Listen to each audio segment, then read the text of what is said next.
Well, hi all. Here is the example I didn't manage to get to in class today. So this is using simultaneous equations on your graphics calculator, example 8. It's going to produce a set of simultaneous equations that are quite hard to solve pen on paper, certainly doable, but hard. So we would be expecting if you went beyond the two simultaneous equation system that you could use your graphics calculator to solve, and I'll show you how to do that. So let's imagine that you're given these four pieces of information here.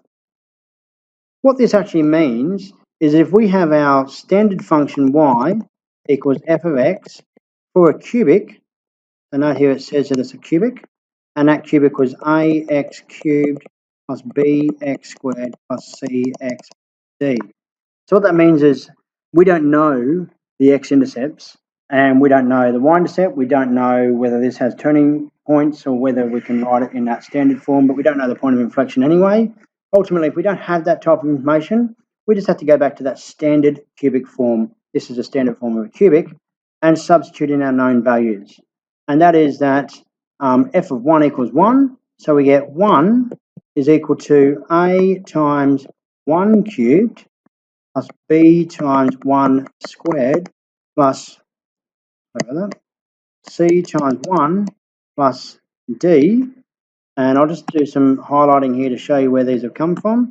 That 1 is this one here, f of 1 equals 1. But the 1 there has replaced all the x's. This one, this one, this one, and there's no x in the d term. So you'll see this in the second one. I'm going to call this equation 1 and simplify it down to b. In fact, I might write it over here simplified as a plus b plus c plus d equals 1. And that's equation 1.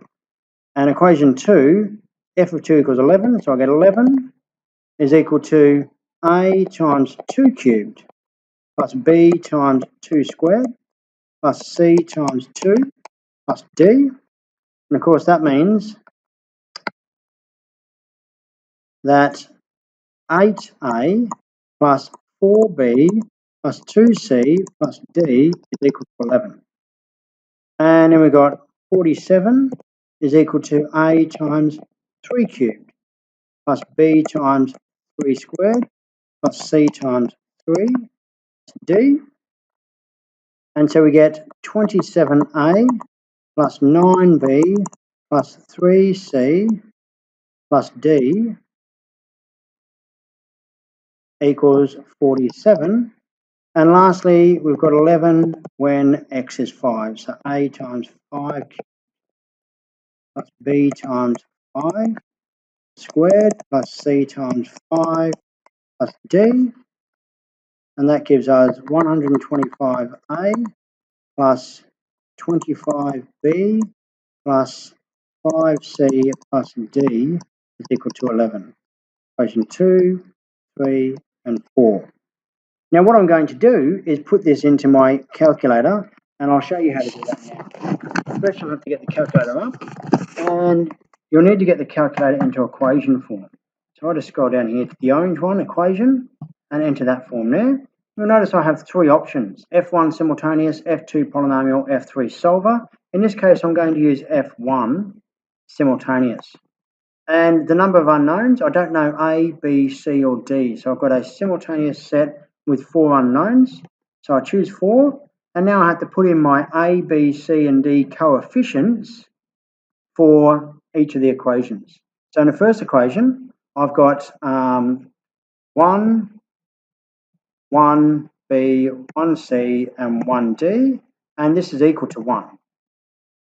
And you notice there is an equation at the top here that shows you what this needs to be. So an is the coefficient of the first unknown, bn is the coefficient of the second, en is what it's equal to at the end.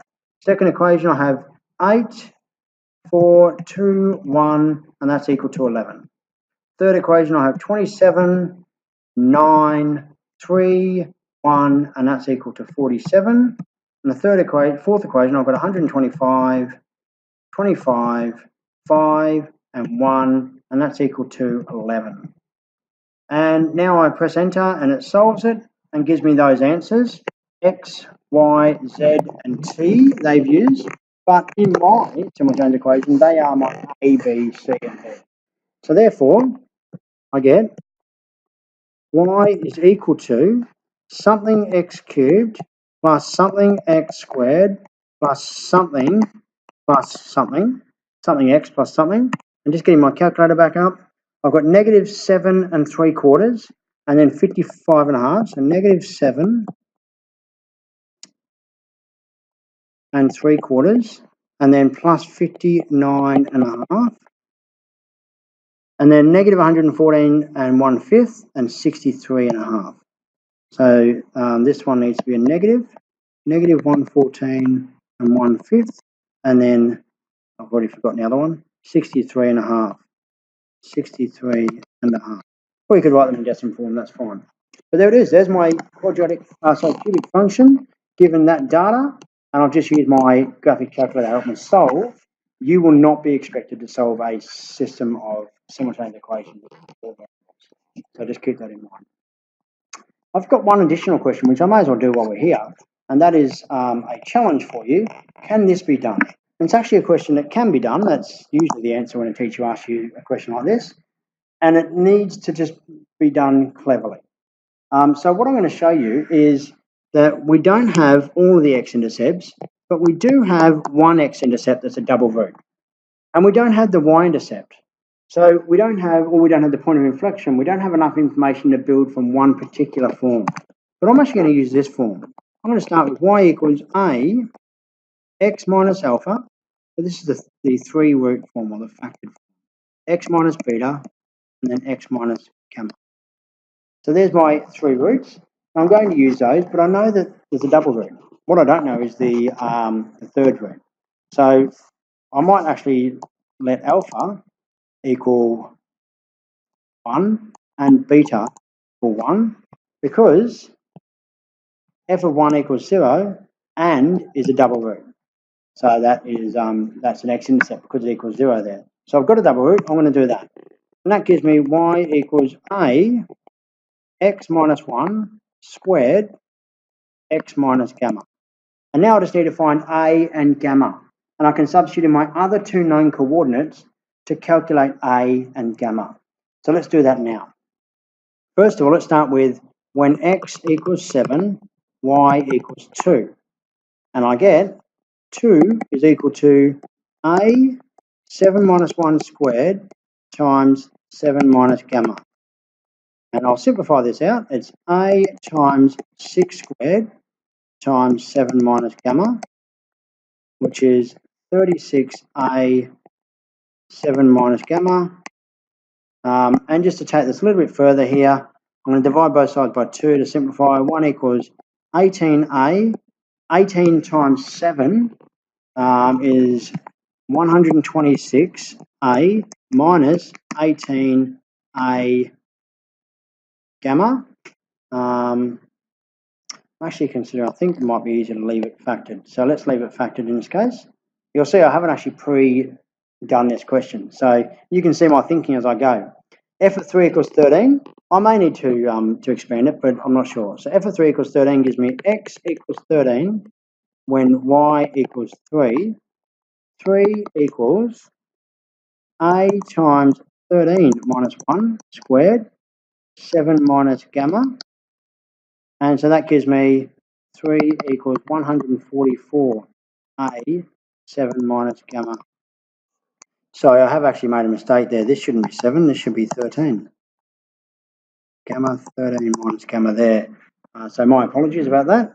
But we still get the same equation. What I'm actually going to do now is divide equation 2 by equation 1. Now you could go through and find a value for a and then substitute that out. That will work just as well. But I'm going to do this. 3 over 2 equals 144a 13 minus gamma over 36a 7 minus gamma. Now the a's cancel out, which is the main reason why I did it, and the 144 over 36 cancels out nicely to be 1/4, and then I get 13 minus gamma over 7 minus gamma, and I'll just connect these up, so I've still got that. That's my simplification.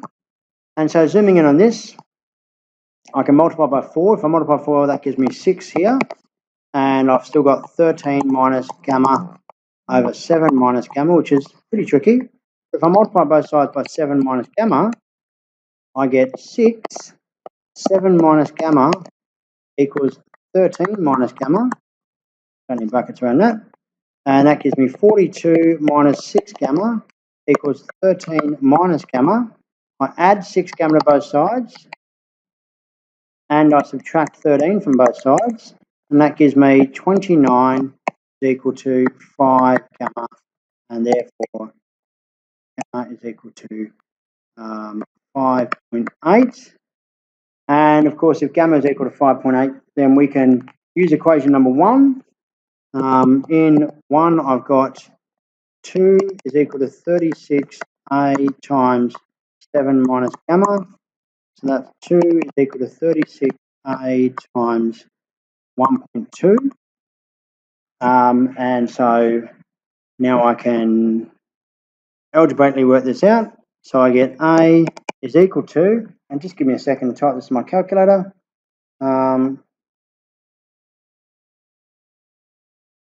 2 divided by 36 divided by 1.2, and that gives me 5 over 108. And so therefore my function is y equals x, y or f of x form, whichever one, 5 over 108, bracket x minus 1 squared, bracket x minus 5.8. So the answer is yes, it can be done. The function, the result is actually quite tricky. You see it's taken a bit of work. The result is a tricky looking result, but really it's just, once I know that double root, I've removed 2 of my unknown constants, and it's just solving for the other 2 constants. So it's not too bad, but that would have been, before you saw it, very much a complex, unfamiliar question. All the best.